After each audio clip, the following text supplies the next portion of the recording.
Nifty के अंदर में जिस तरीके की हलचल है और निफ्टी और बैंक निफ्टी में थोड़ी अलग अलग तरीके की भी हलचल है, कैसे देख रहे हैं सर और आगे की स्ट्रेटेजी क्या बन रही है? और देखिए अलग जी, निफ्टी और बैंक निफ्टी में डेफिनेटली एक डिस्कनेक्ट दिख रहा है आपको। और मार्केट में इतने दिनों से जो वोलेटिलिटी है, चूँकि मोस्ट ऑफ द इवेंट्स जा चुके हैं, केवल एक इवेंट बचा हुआ जो कि 13-14 तारीख को आने का है, जो फेड मीटिंग है उसके आउटकम्स आने वाले हैं। उसमें क्या वो बताते हैं वो बहुत इम्पोर्टेंट हो जाएगा। मार्केट शायद इन्हीं चीज़ों को लेकर सहमा हुआ है।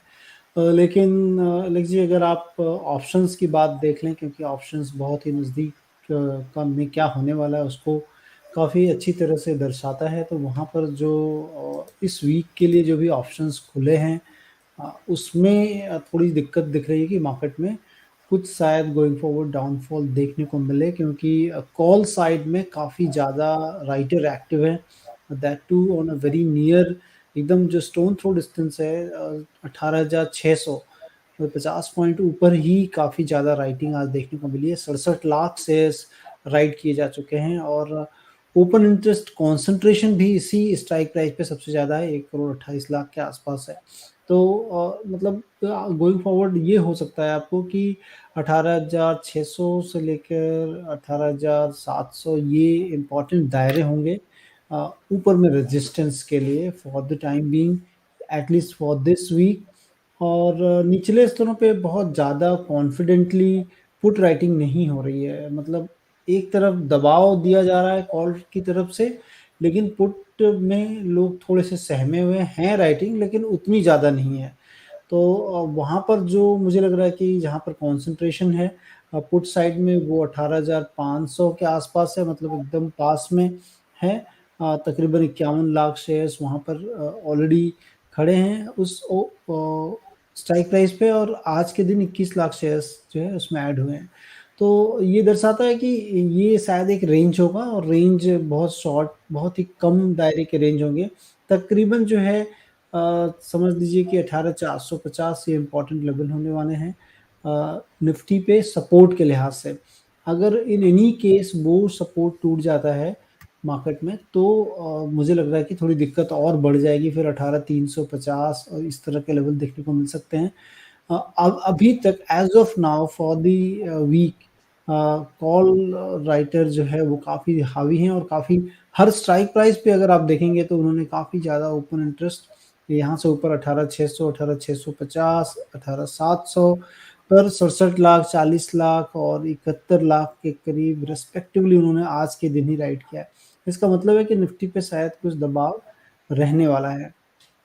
एक न्यूज़ और भी आई थी अभी आज सुबह में ही कि जो एचसीएल टेक ने अपने रेवेन्यू गाइडेंस को lower band of the trajectory किया, तो वो भी एक तरह से सारे जितने आईटी सेक्टर के स्टॉक्स हैं वहाँ पर कुछ प्रेशर देखने को मिल रहा है, क्योंकि रेवेन्यू जो है गाइडेंस उन्होंने रिवाइज किया है।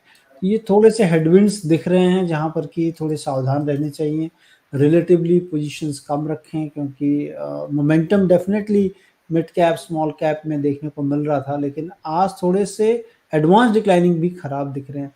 तो जो पिक्चर है थोड़ी सी डिम है, इसीलिए थोड़ा सावधानी, बैकफुट पे रहना मुझे लगता है कि will be the prudent idea for this week. Ji.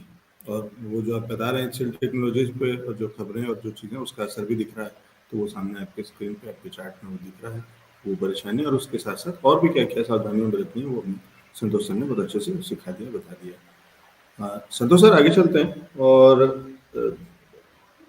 Bank Nifty पे कुछ अलग से चर्चा करना चाहेंगे क्या? बैंक निफ्टी, चूंकि अलग जी बैंक निफ्टी में इन दिनों हमने काफ़ी अच्छी जो है उछाल देखा है। Even for that matter PSU bank में बहुत अच्छी उछाल देखने को मिली है relatively than to the private banks. लेकिन आज के दिन कुछ बैंकें, इंडसइंड बैंक, एचडीएफसी बैंक्स, ये तमाम बैंकें थोड़ी ऊपर हैं बोल के आपको दिख रहा है कि थोड़ा डिस्कनेक्ट दिख रहा है। बट लेकिन अभी जो प्रॉब्लम है वो निफ्टी पे है, मतलब बैंक को छोड़ के दूसरे जो सेक्टर्स में स्टॉक हैं वहाँ पर कोई इशू हो सकता है। तो और अगर इसको बैलेंसिंग एक्ट की तरह देखा जाए तो मुझे लगता है कि बैंक अगर आउट परफॉर्म करेगा तो थोड़ा नीचे की तरफ जो जा रहा है उसको ऊपर खींचने में मदद कर सकता है, तो हमें बैलेंसिंग एक्ट की तरह देखना चाहिए। और कल के ट्रेडिंग सेशन में बहुत ही स्मॉल जो कह लें कि दायरे थे उसको ब्रेकआउट भी किया था, और आज भी इसी कारण मुझे लग रहा है कि ऊपर है।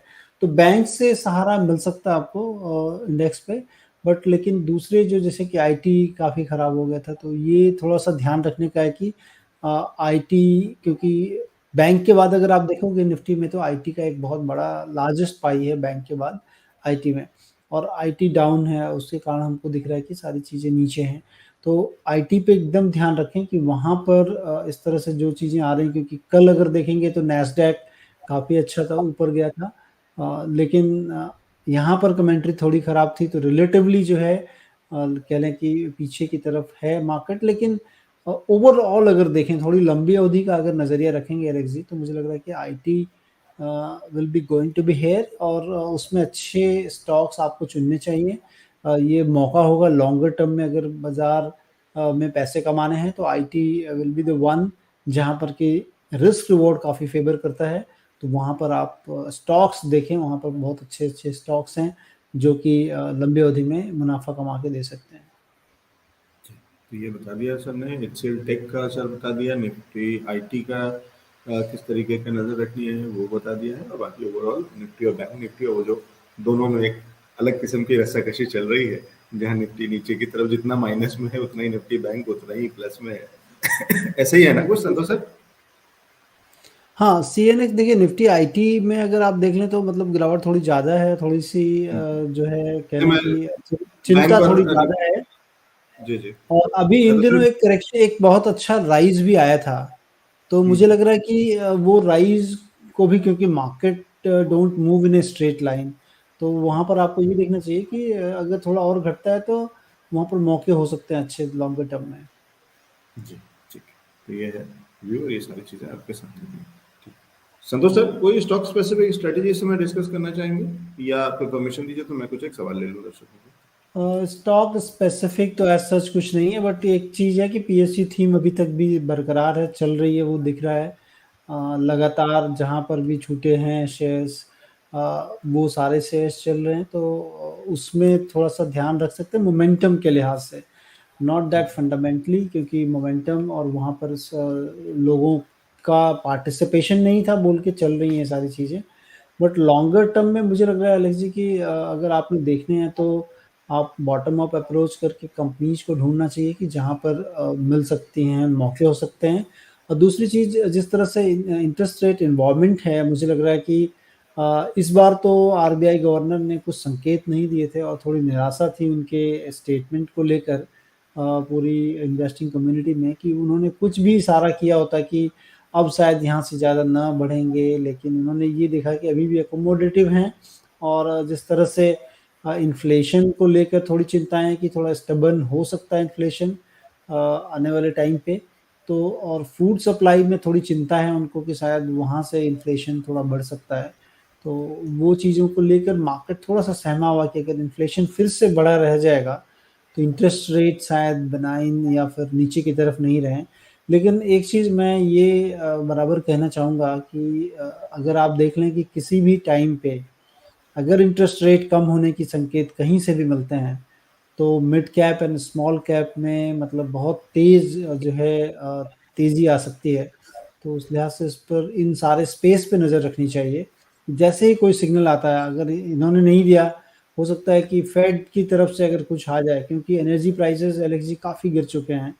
और उनको क्या दिख रहा है कि ओवरऑल, तो वहाँ से भी अगर कोई मौके मिल जाते हैं तो बहुत सारे मौके होंगे कि मिड कैप में, लेकिन अभी स्टिल वेट एंड वॉच रखना चाहिए मुझे लग रहा है।